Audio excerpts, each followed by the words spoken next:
asking Janet Tropper if she would join the board. And she was like, wait a second, I don't have a PhD. I was like, so you like this stuff, you like to do what we do. You should be a part of this. And so it really is that energy that you can bring to this organization, whether you're a school librarian, a public librarian, an educator, visual arts, language arts, sciences. There's something you do in your classroom that helps grow this world for us.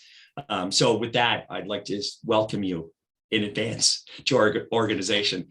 With that, I'm going to step aside and hand this conversation over to our wonderful Mr. Ronell Whitaker, who's the treasurer for the Reading with Pictures organization. Ronell, take it away, sir. Thanks, John. Listen, this next creator needs no introduction, but it's fallen to me to try my best to introduce her. So I'm going to give the most proper one I can. Dana Simpson is the creator of Ozzie and Millie and Phoebe and Her Unicorn. She's won the Washington State Book Award and the Pacific Northwest Book Award, and has been nominated for a Harvey Award for Best Syndicated Comic Strip. She's a New York Times best-selling author and hero to millions, kids and adults alike. So please clap your hands virtually and literally for Dana Simpson. Well, thank you very much. Hero to millions. Wow. Right now, my business cards say cartoonist, illustrator, author, unicorn. I'm going to have to add hero to millions to that. Hi, everybody. My name is Dana Simpson.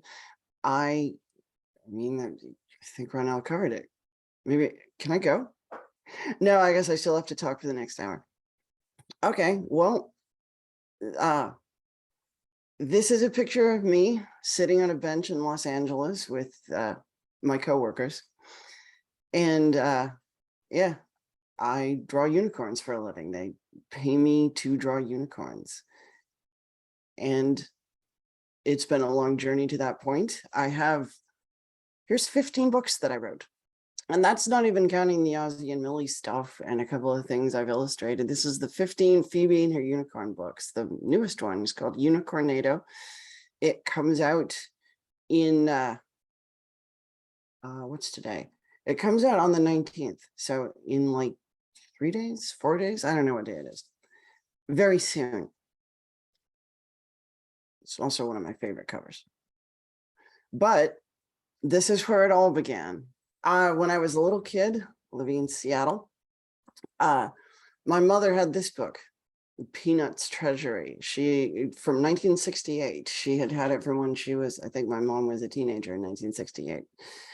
And I found this when I was 4 or 5 years old and devoured it. Like, I would go on to love other comic strips, and I'll talk about that in a bit, but reading Peanuts was, imagine an angelic choir singing right now, opening it up and seeing, oh my gosh, there's this whole world that was created, words, pictures, all came out of one guy's head.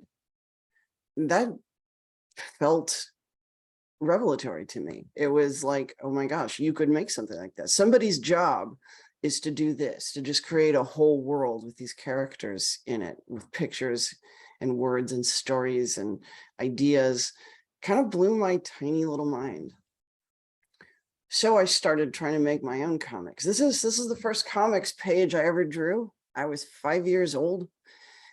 It is from a newspaper I made about the events at my household. I asked my dad what newspapers are called. He said Gazette. I called it the Simpson Gazette. And it had various sections. It had a food section. There was a drawing I did of some chicken. It had an article about me falling off my bike. And this was the funnies section. And there's one about Pac-Man and one about Superman, because Pac-Man, because I think if I was 5, it was 1982. And Superman, because I liked superheroes. I mean, don't we all? This is comics. Anybody here not like superheroes? But the first one is my first original creation. It's called Boo. It is about blue ghosts. And they say hi, and then they zoom over the left, and then there's lightning, and it says Haunted Boomland. I think boom is a sound effect, but I like haunted boomland. And then they laugh and then they go to sleep. And when I present this, I can't hear any of you now, so I have no idea what your reaction to that was. But when I present this live, it gets a bigger laugh than any of my modern creations ever do. And so I moved on from there to, you know, trying to create other various comics throughout my childhood. I don't have a lot of those here. But if you fast forward a few years, this is Ozzie and Millie. And Ozzie and Millie is a comic I made as a teenager. My goal was to become syndicated. Around the time that I was 17 or 18 years old, I started looking at what my career options actually were and thinking about, so what am I going to do? And all the things that there were to do to make money kind of sounded bad, except this one. It was like, well, someone has the job of making comics and making syndicated comics. It was always about the syndicated comic strips to me. Like, I loved Bloom County. I didn't always understand it, but I loved it. And I would learn things. I'd be like, I'd read it and I wouldn't know what was happening. So I'd go like, Mom, who's Jesse Jackson? And then she'd tell me and I would know something. I loved Calvin and Hobbes, because who doesn't love Calvin and Hobbes? Calvin and Hobbes is the comic I am most frequently either credited with resembling or accused of stealing from. The line between those things is so thin. Ozzie and Millie was what I created as a teenager. This is a little later. It's better. These are better than some of the early Ozzie and Millie comics, because I really didn't know what I was doing at first. Despite having spent a bunch of my childhood drawing comics, I still didn't really know how to do it until I started doing it every day. This is like several years in. But my idea for Ozzie and Millie, they're foxes, they're friends. They have kind of a complicated family situation. Ozzie's dad is a dragon who may or may not be lying to him about basic events of his life. But mostly it's about two kids who are friends, one of whom is very calm and serene, and one of whom is very destructive.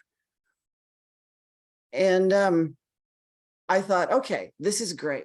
I had a very high opinion of myself, as many of us do when we're 19 years old or whatever. And I thought, well, I will just send these off to the syndicates and I will get syndicated. They're going to look at this and go, hey, that's great. Have some money. And I will just be rich and happy forever. But that is not what happened. I would send my Ozzie and Millie comics off to the syndicates and they would send me rejection letters, usually form rejection letters. I got a handwritten rejection letter exactly once from Jay Kennedy, the late Jay Kennedy of King Features Syndicate. And I took that as encouraging, even though he spent the entire letter explaining to me why Ozzie and Millie wasn't a strip they were going to syndicate. But it was more than anyone else had given me. But what also happened was we had started having webcomics as a thing. So I was in college. I had some web space the school had given me. So I made the original Ozzie and Millie website and started posting comics on that. And in 1998, I decided to start doing it every day. And so I did not succeed in becoming a syndicated cartoonist, but I succeeded in becoming one of the first web comic artists. And I always thought, this is temporary. One of these years, the syndicate's going to notice me, pick this up and distribute it, and then I'll just be rich and happy and successful forever. And that never happened. But I did build a pretty good sized online audience, at least for the time. Like Ozzie and Millie, I still meet people who are like, oh, Ozzie and Millie was my childhood. Like I don't think its following was ever huge in its heyday, although it, it's worth noting it has books now and they've done pretty well because the Phoebe audience, most of which was not born yet when I made Ozzie and Millie, has picked up on it. Those are the two books that you can find of Ozzie and Millie now if you walk into your local indie bookstore, which is where you should be getting books. But that was much later. These books came out in 2018 and 2020. And at this point in my story, we're in like 2001. So I made Ozzie and Millie as a webcomic for 10 years. At a certain point, I kind of even gave up on trying to get syndicated because I'd been getting rejection letters for so many years. And I sort of just stopped trying that. And I started thinking, what am I going to do after this? Because the idea of just making a web comic my whole life, I wasn't making very much money on it, but even if I had been, honestly, I think web cartoonists make more money now. I mean, it's probably still not the most lucrative job in the world, but these days we have Patreon, we have Kickstarter. I've glimpsed what some of my webcomic artist friends make. It is way more than I used to make. Still, you know, it's not the most money in the world, but you could like live on it, which is not, no, I could not live on the Ozzie and Millie income. I was married to somebody with a real job, still am. And so I had the luxury of continuing to do it, but it didn't seem like something I should just keep doing forever. I was like, what else could I do? So somewhat reluctantly, after 10 years, I brought Ozzie and Millie to a close. I gave it what I still think was a pretty fitting ending. And I was going to move on to something else. And my plan was I was going to become a children's book illustrator. I started getting my portfolio together to do that. And then my friend Brick, I have a friend named Brick, he said to me, have you heard of the comic strip superstar contest? And I was like, no, what's that? And it was a contest that they had. It was put on by Andrews McNeil Universal, which is my current publisher. So you know how this story is going to end. And the prize was you got a development contract to develop a syndicated comic strip and also a book contract. And I was like, well, I've given up my dream of syndication, but I am as qualified as anybody in the world probably to win this contest. So I had to create an original strip. I thought about just giving them Ozzie and Millie and seeing if it won. But there was a rule that it couldn't be previously published material. I thought Ozzie and Millie, since it already existed, might not clear that bar. I wasn't sure. But it was also like, I mean, I ended that strip. I wanted to move on. Let's move on. What else can I make? And I created this strip that was called Girl. And it was about this kid here who is kind of a self-portrait who would eventually become Phoebe. But at the time, and also she ditched the glasses at some point along that process. But she's basically just a child self-portrait. And the idea of Girl originally was that she's friends with a bunch of talking animals in the woods behind her house. This is a Girl Sunday. This is one of the ones that I handed in for the contest. And the whole idea of it is she's friends with all these talking animals in the woods. She calls them deer and rabbit and bird and dragon, and they call her Girl because that's what she is. That was basically the whole concept of it. I mean, it was something I came up with very quickly. But the seed idea of it was, I want to draw a little girl version of myself. I want my job to be to do that. I felt like that was something I could do forever and not get very tired of. So here's where I talk about what is often the elephant in the room for me, which is that I am a transgender woman. And there's Phoebe as we know her today. Phoebe Griselda Howell. And on the right, that's an actual photo of me at 7 years old. And I don't always share this when I do presentations, but I do sometimes feel like it's important to go into it because it is it's sort of the origin. It's sort of where Phoebe comes from. Sometimes in art, we get the things that life didn't give us. And like, well, I didn't get to properly experience childhood as my real gender because I didn't transition until my 20s. So I will create a child alter ego and have her star in a comic strip. And that started as Girl. It became Phoebe because I like the name Phoebe. It's a good name. But we're a long ways from unicorns yet. So I thought, oh, great. Oh, I forgot to mention, I won. Did I mention that? I won the contest. I told my my husband I was entering, and then kind of forgot about it. So one day he comes to me and is like, well, you're in the top 250. And I was like, of what? And oh yeah, comic strip superstar. So I was in the top 250, and then I was in the top 100, and then I was in the top 50, and then I was in the top 10. And by this point, my heart rate is just like 300 beats a minute. It's very stressful, wondering if your dreams are about to come true.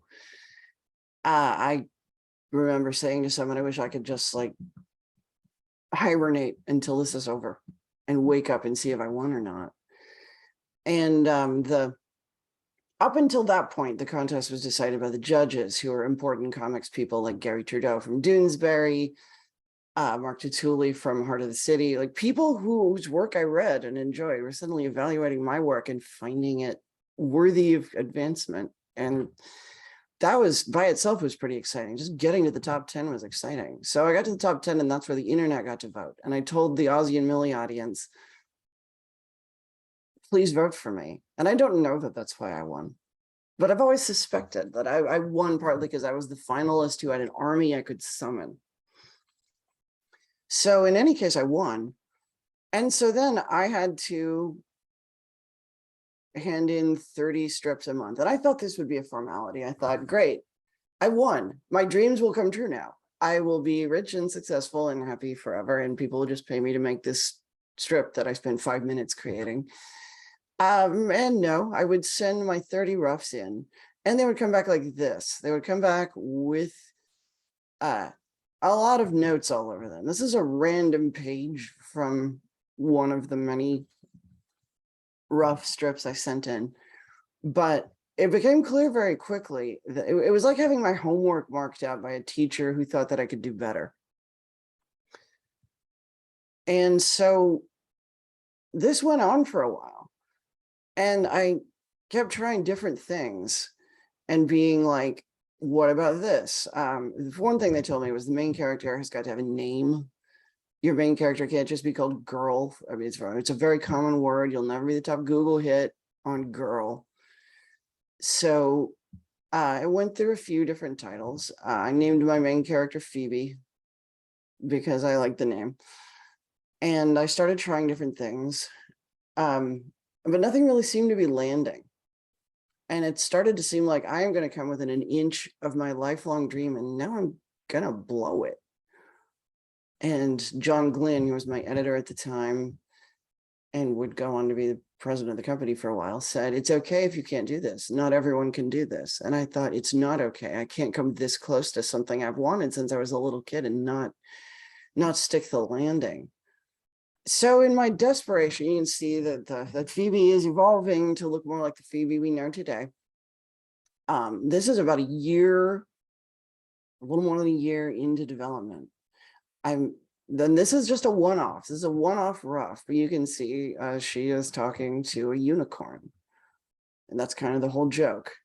And as soon as I drew this, it was like a light went on. It was like, wait, that is it. It's a strip about a little girl who is friends with a unicorn.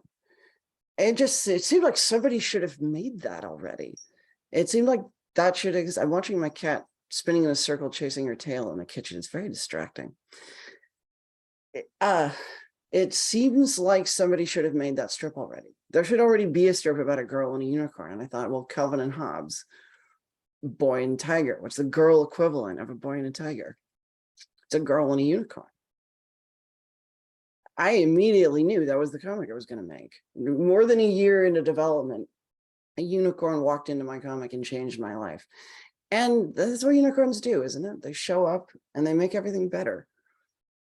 And I thought, as long as I'm reimagining my childhood as the correct gender, why stop there? Well, I also want to be best friends with a unicorn. I want to ride a unicorn to school. Dream big, Dana. And so, yeah, I had this stroke of inspiration, and the unicorn walked into my strip. I had to decide what she was going to look like.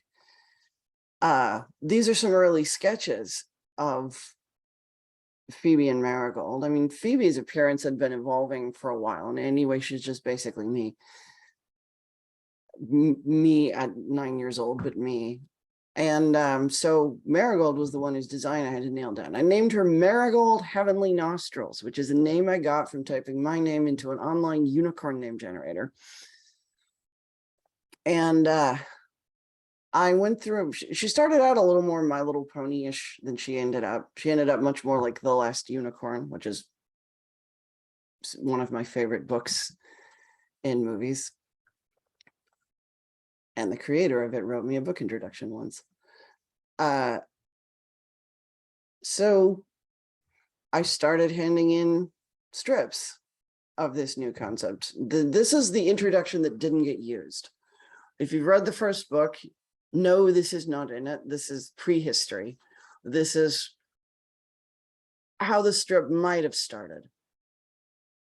And it isn't quite there. I made a couple false starts, this being one of them, before I decided on the final designs for the characters. I like that dragon, though. I should have kept him around. I guess I still could. I like his design. I have a few other dragons, but I like that one. Anyway, something for me to keep in mind later. Add other dragon. But even though this isn't the introduction we ended up going with, my publisher still were really, as soon as I started handing in the unicorn stuff, they were like, oh, hey, you really got something here.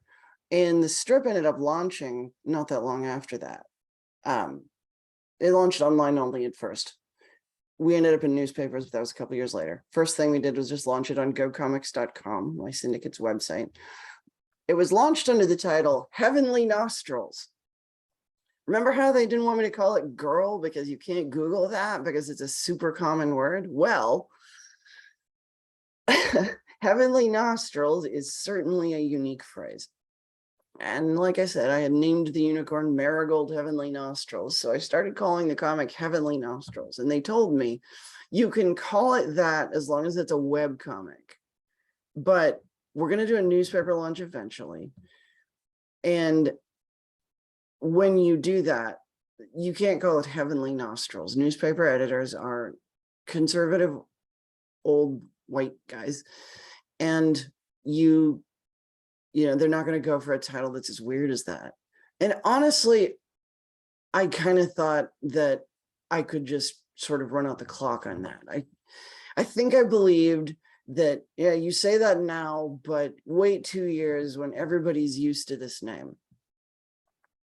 Turns out, no, they made me change it. As soon as we were doing the first book, they were like, okay, time to call it something more descriptive. Barnes and Noble told us we will buy more if you change the title to something that's descriptive of the content.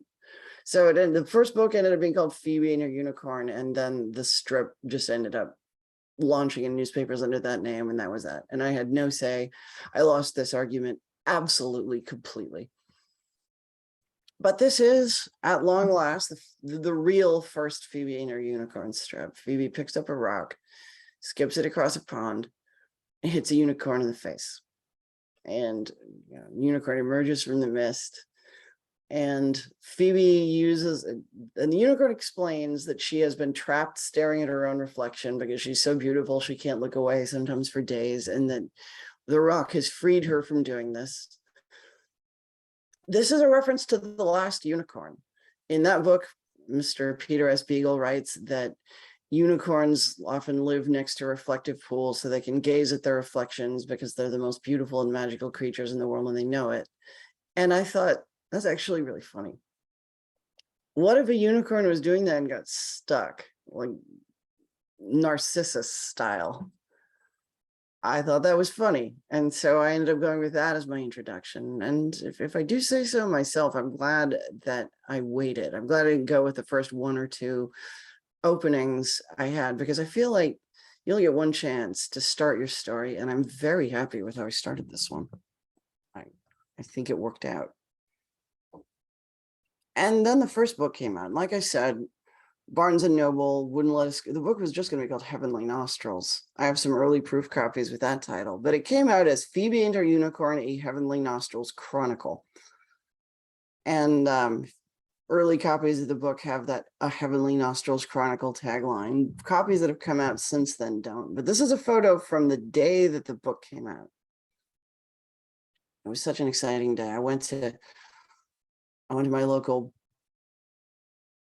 large bookstore, and they just had a stack of them out front. And I was like, I wrote that. Oh, it was great. And then I went next door and bought Cat Litter. And let's talk about the books for a minute. For some reason, we did not have this feature originally. This was something we thought of later, but I mentioned earlier that I loved Bloom County partly because it taught me things, because it would use words and names and ideas I didn't know, but then I would know them. And for that reason, when I write, I try not to talk down to kids. I use whatever words I want to use. And it was around book 3 or 4, I think, that they were like, why don't we start putting in a glossary so that kids can look up words like, learn what fescue grass is, which honestly I didn't know. I had to Google it when I needed to know kinds of grass for a strip concept.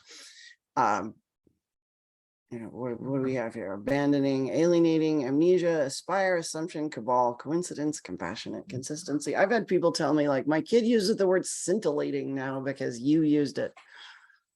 You're welcome. I think it's important not to talk down to kids. Kids are not stupid. They are capable of learning new things. They love learning new things. So do I. I know how they feel. And I did not actually start out with the idea that I was going to write for kids. Like when I was doing Ozzy and Millie, kids love it now, but the audience I was writing for at the time was people my own age. I was in like my 20s. And I didn't necessarily create Phoebe and Her Unicorn thinking this is going to be for kids. It was the thing I wanted to make. And so I made it. And then when the book came out, they said, we're going to release this as part of our Comics for Kids line. And I said, okay. I mean, it makes sense. I see why you would. I don't know. I've always enjoyed children's media. Good children's media is not just for children. But Maurice Sendak once said, I write for myself and they tell me it's for kids. And that's kind of how it was for me too.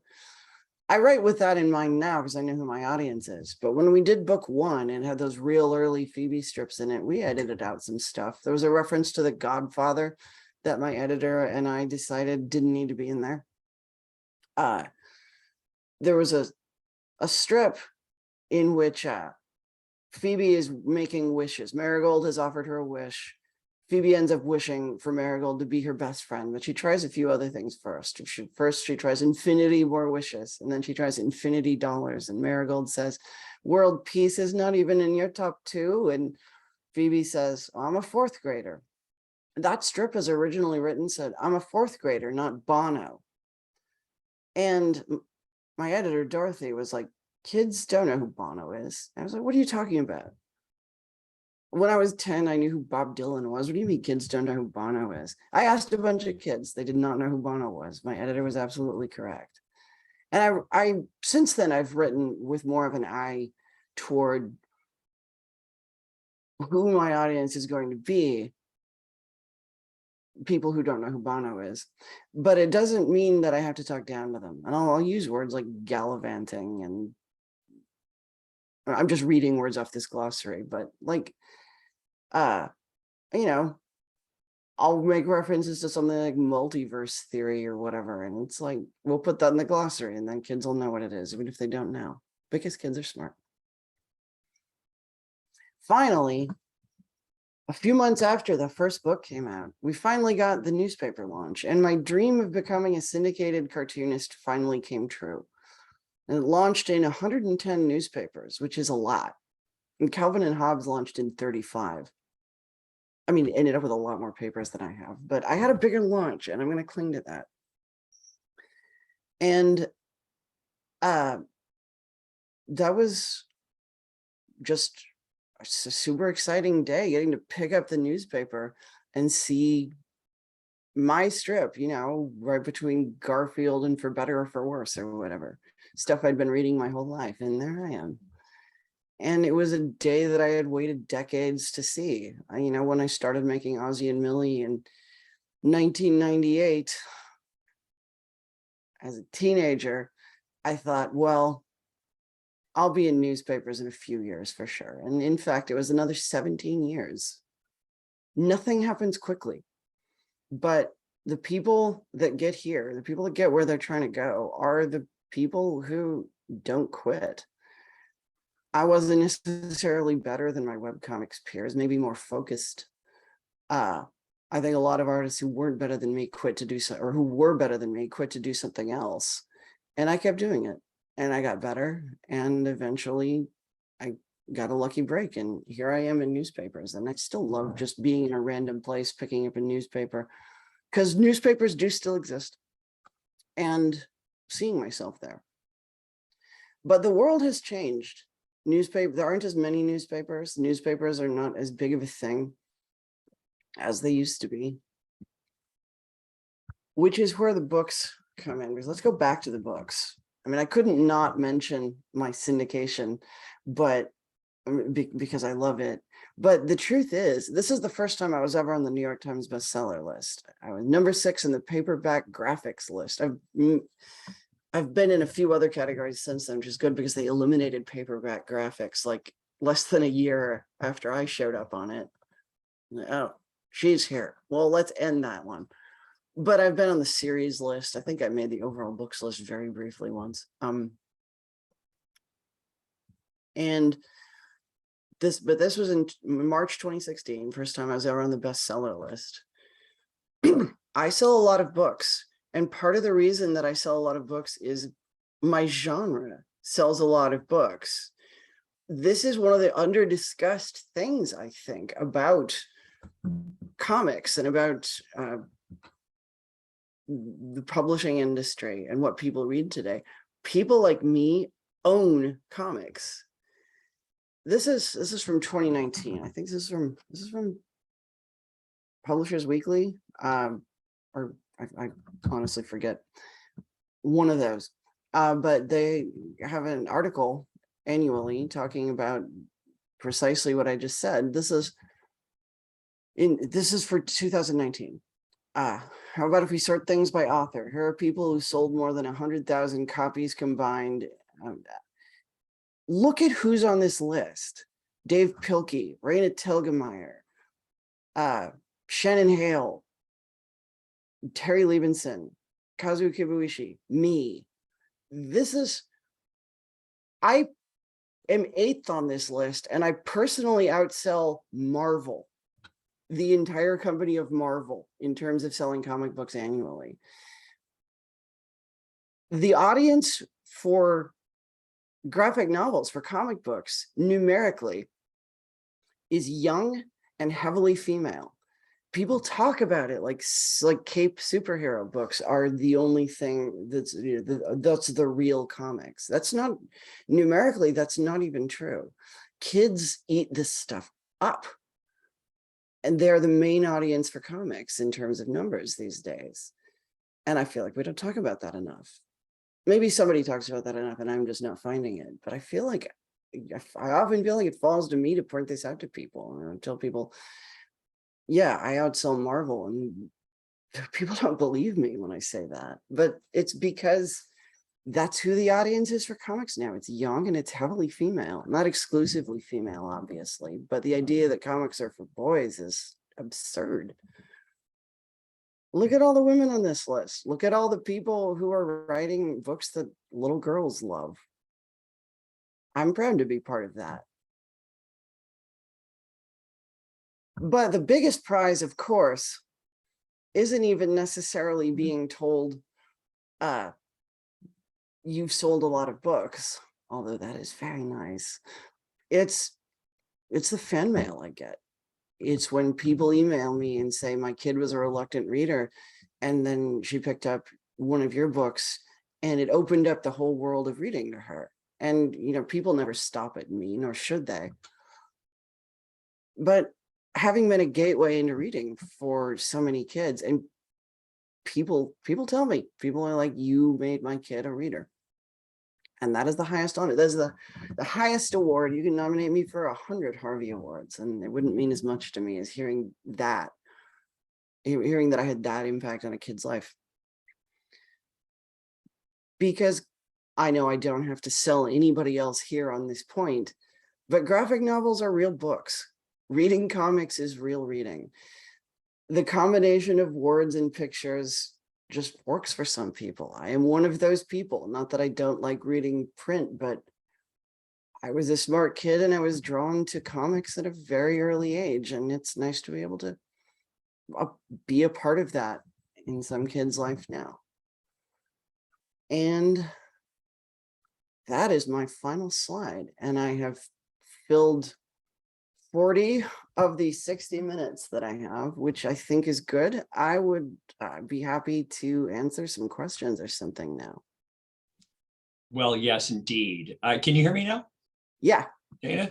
It's wonderful to see you again after all this time. And I'm so glad to see those stats that you pulled up. And sorry, my camera kind of gave me the old person thing there for a second. Sometimes it's wrong about where your face is. Right, do the headshot thing. Anyway, I thought it was wonderful that you pulled up those statistics, because I've had that very conversation with people who they look at you like you're high. That's not possible. And like, you look at any one of the graphic novel creators on that list, and there are 15 of you above Alan Moore, and that's mind altering. Yeah. Too, you know, isn't that something? Like, Alan Moore is pretty close to the bottom of the list. I mean, granted, Alan Moore's stuff is like 30 years old, but right. at the same time, like, yeah.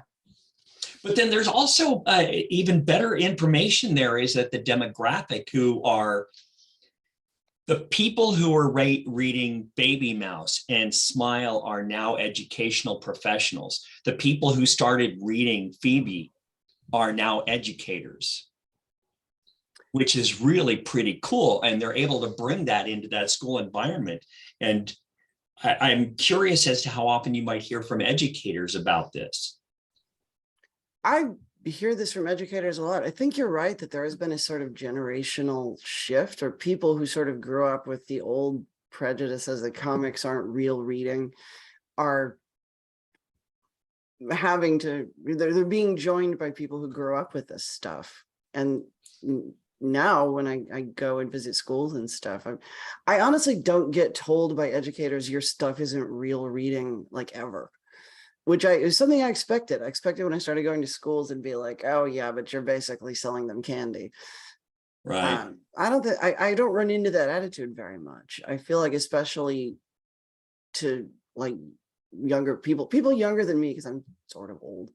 My people my age and younger, I feel like there is kind of this attitude that reading is reading, and comics are not inherently worse or dumber, or the comics are not candy to the vegetables of pure prose.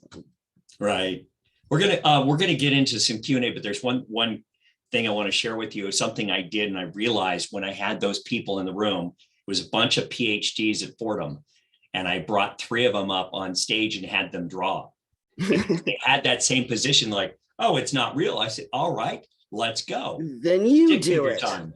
Yeah, and they start sweating. I said, you can see Rockwell in your head, you can see Larson in your head, but your hand won't let you do that, will it? And they'd be like, okay. So real quick, we're going to get to the questions. Tracy's asking, what kind of things do kids ask you or say to you during author visits and signings? What are some of the things that just blow your mind from these kids? You know what the hardest question a kid ever asked me was? The question I just did not have an answer for.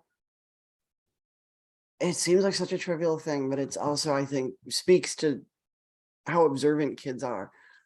Kid asked me, why do all the girls in your comic have bangs? And I was like, I don't know. I actually had Dakota grow her bangs out after that. Like, I didn't really talk about it in the strip, but I did in the art. Like, Dakota's bangs are getting longer, and then she wore a hat for a while, and then she doesn't have them anymore. And it was like, wow, you noticed something I did not, and that my editor has never asked me. One of the main questions I get from kids too is, what does Lord Splendid Humility look like? For those who don't know, Lord Splendid Humility is a unicorn we have never seen except for his horn poking out of a bush, because he is too humble to reveal how magnificently beautiful he is to people. That's how he describes it. People always ask me, what does he really look like? And my answer is always, I don't know. He's never shown me either. And I feel like I can't show people that. At this point, you can't show the unshown character 10 years in. I either had to show him like in his second or third appearance or never. That ship has sailed. When But, kids get invested in the world you're creating, and they want to know the details of it. They want to know how stuff works. When you have the adult approach you at the table, do you see the moment that they become the kid in that question? Sometimes, yeah. And sometimes they go into it with this very cynical, like, yeah, I'm probably not going to like this. It's probably all pink and frilly. And then they'll get into it. And yeah, there's a moment you can see the expression change, and they're like, oh, I get this. It's like that moment in Ratatouille when the old critic eats the ratatouille and suddenly flashes back to his childhood. Like, I'm the rat chef of cartoonists. When we met for the very first time at ALA, it struck me, I was curious because of the speakers we had that evening, what the response was going to be to you, because this was the first time I'd seen you. And was that your first ALA experience? For anybody who's don't know, it's the American Library Association's annual convention. We met in Orlando. Yeah, that was my second ALA. I was actually in San Francisco the year before that too. And the way that I ended up speaking at that particular event was I attended the equivalent event in San Francisco the year before that at the Cartoon Art Museum. Right. Which is one of my favorite places. I'm actually on display there right now. Oh, that's cool. I'm in an exhibit that's there now. But it was at the Cartoon Art Museum, and the speaker at the time was Lincoln Peirce from Big Nate. And he was speaking. And I turned to Andrea Colvin, who worked for my publisher at the time, and said, I would kick ass at this. And she said, you're right, you would. And then the next year I got to do it. Oh, that's fantastic. So Andrea was your first editor, or? Actually, Andrea's never been directly my editor. I did work with her when she was at Andrews McMeel. Right. But my editor, I've always had a couple of editors. For the daily strip, my editor has always been Sheena Wolf, who is great. We've actually, we've been working together for so long, we're actually friends. And but my book editor in the early days was Dorothy O'Brien. And Okay. Dorothy is a legend. She was Bill Watterson's editor on Calvin and Hobbes. She was Gary Larson's editor on The Far Side. Wow. Yeah, I believe she was Gary Trudeau's editor on Doonesbury at some point. Dorothy was like a legend, and it was like, oh my God, I get to work with her. And she retired a few years ago, but I had a few years of working with Dorothy. And after she retired, my book editor is now Lucas Wetzel, who is also great. He's actually a lot more hands-on than Dorothy was. Dorothy would be like, yeah, you got this. Lucas will come to me with like, I have an idea, and then we'll talk about it. And I like both styles. I like being left alone, but I also like not being left alone, paradoxically. Now you're now published. How long ago did the relationship it's Scholastic now? Yes. Actually, it's still Andrews McMeel. Oh, still Andrews. Scholastic. Scholastic has editions of my stuff, but my home publisher is Andrews McMeel. Same company that syndicates me. Right. So that's got to be kind of an interesting adventure to be working with two houses simultaneously. Kind of three, because like Simon & Schuster does Andrews McMeel's distribution. So yeah, and I feel like I sort of have gotten a glimpse of the inner workings of the publishing industry. Right. Seeing how stuff like distribution works. It's interesting. Oh, and also Phoebe and Her Unicorn is translated into something like 14 languages. No And way. the way that it happens is like a publisher in some place like Brazil or Norway will decide that they're going to do it. And so we work directly with that publisher. So in a way, I've probably worked with 20 different publishers, although the foreign editions often don't consult me on very much. Right, right. All right, I got a question. Can you tell us about the activity book? How did that happen? It was one of many examples of my publisher saying to me, well, we did this with Big Nate and it worked. And I was like, sure, let's do that. Like I probably shouldn't put it this way, but I'm in favor of anything where they give me money. Within reason. Right. My characters are not going to sell cigarettes, but within reason, I am in favor of basically anything that's like, people will like this, let's make this. And I didn't have a ton to do with making the activity book. Like I had some oversight, but I was, at the time that we did that, I was also like neck deep in writing Magic Storm, which was the first graphic novel. I had a lot going on that year. This was 2017. I was very busy. It's a good thing. So there are those moments in your career, like when you walk into the bookstore for the first time or the library to see your book on display. What about Scholastic book fairs? Oh, I love that I'm in the Scholastic book fairs. I love that I'm in the Scholastic catalog and everything. That's just because I was a book fair kid. I looked forward to those. I thought they were magical. Like, look at all the books and I get to pick one. And being in that it's as much fun as any other career milestone has been. All right, I have to ask you, I see all the Phoebe merch behind you. Yep. Tell us about the Titanic. So my spouse worked, they work for UC Santa Barbara now as a systems administrator. And before that, they worked for University of Washington as a systems administrator. But before that, they worked for this company that ran a string of casinos in the Seattle area. And they did security camera systems for this company. And one of the casinos, somebody had bought this Titanic poster and hung it up. And then somebody else was like, are you insane? You cannot put a Titanic poster in a casino. That is disastrously bad judgment. And so my spouse got to just take it. We've had it for like 10 years. More. We've had it for like 15 years now, I think. And it's hung prominently in our house ever since. That's very cool. All right, so let's get back. I just was very curious. I always like to look at what people have behind them. You know, we've all gotten this Zoom environment we've created. Some of those moments along the way, like the educational shows, those things that were crystallized for you. Do you remember the first one, the first book like event that you went into and it was like, oh, this is real? You mean like in my professional authorial career? Yes. Oh man. What was first? I'm trying to think what the chronology of it was. I guess Winter Institute 2014. The first book was not out yet.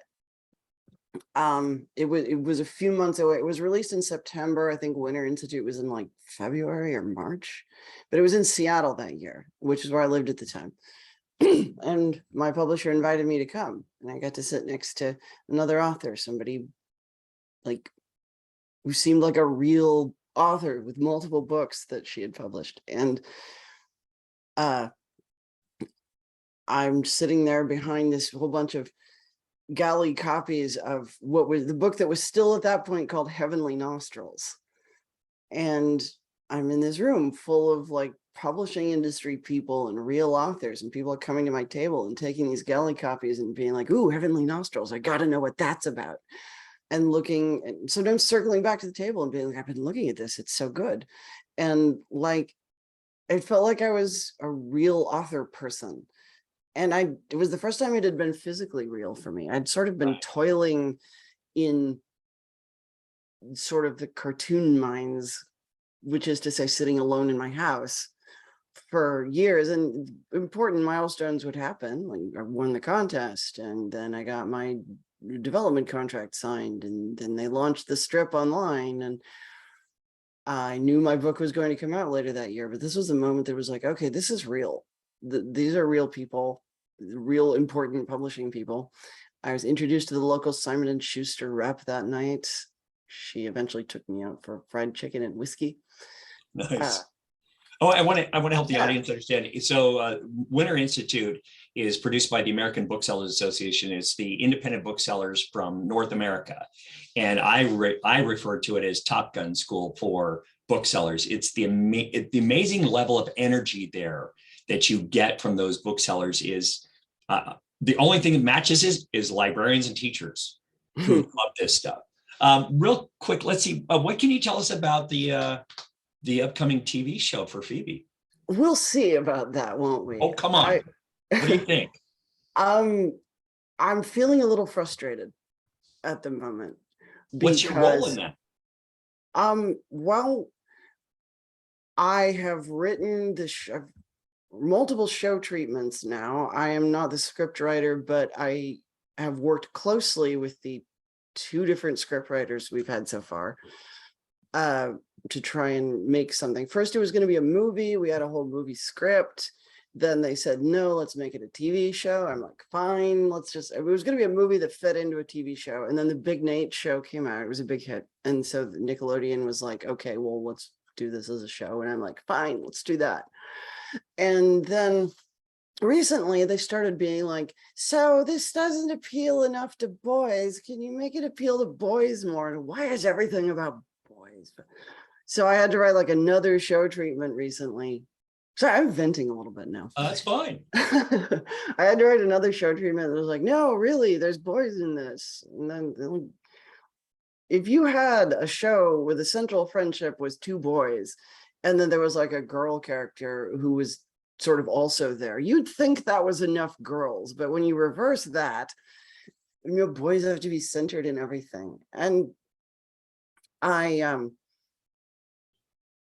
so yeah, I'm having to sort of repitch my own show that's already been optioned. And I did this recently, and Nickelodeon seems like they bought it, but it's frustrating to keep having to do that. So nothing happens overnight. Nothing happens ever so far. We were in development at Amazon Studios for 2 years and didn't end up with a show. And then Nickelodeon picked us up, and that was like 2 years ago. And I'm still we've gotten to the script phase twice and haven't made anything yet. I don't know, Hollywood, man. It reminds me of why I became a cartoonist. Because as a cartoonist, I can just make what I want and nobody gets to tell me not to. There's nobody who can stop me. No one has a veto. I can just make comics myself from beginning to end. And as a kid who loved to draw, loved to write, and hated group projects because I always got stuck with all the work, I was very drawn to that. And TV is collaborative, and you need a bunch of people's permission to do it. And it's fun. It's fun working with other people. A lot of the people in that industry are wonderful. I love the writers that I've worked with, but it's frustrating when nothing gets made for years. Right. Was there a teacher even on a successful project? Right. Was there a teacher that figured you out? You talked about not liking to do group projects. Yeah, I think a few teachers figured me out. Well, I remember my middle school shop teacher figured out I was scared of machines and had got me doing data entry and gave me an A for it. Cool. There were other teachers who would you have to do group projects in school. I don't know why, but you do. And yeah, sometimes there'd be teachers who'd kind of look the other way and let me sort of do stuff on my own, or would recognize I'd done all the work and give me a better grade than the kids who slacked off and coasted on my efforts. But for every teacher like that, there's also the teacher who, doesn't notice that you did all the work, which is frustrating. So to all of you teachers who notice us quiet, smart kids toiling on group projects, I salute you. With that, I think we're going to go ahead and wrap this up. Thank you so much for your time. Good luck on everything that comes in. Well, thank you for having me. I had a really good time. I hope everybody else did too. We did. Thank you very much. Have a lovely rest of your day, and You too. see you at the bookstore and the library.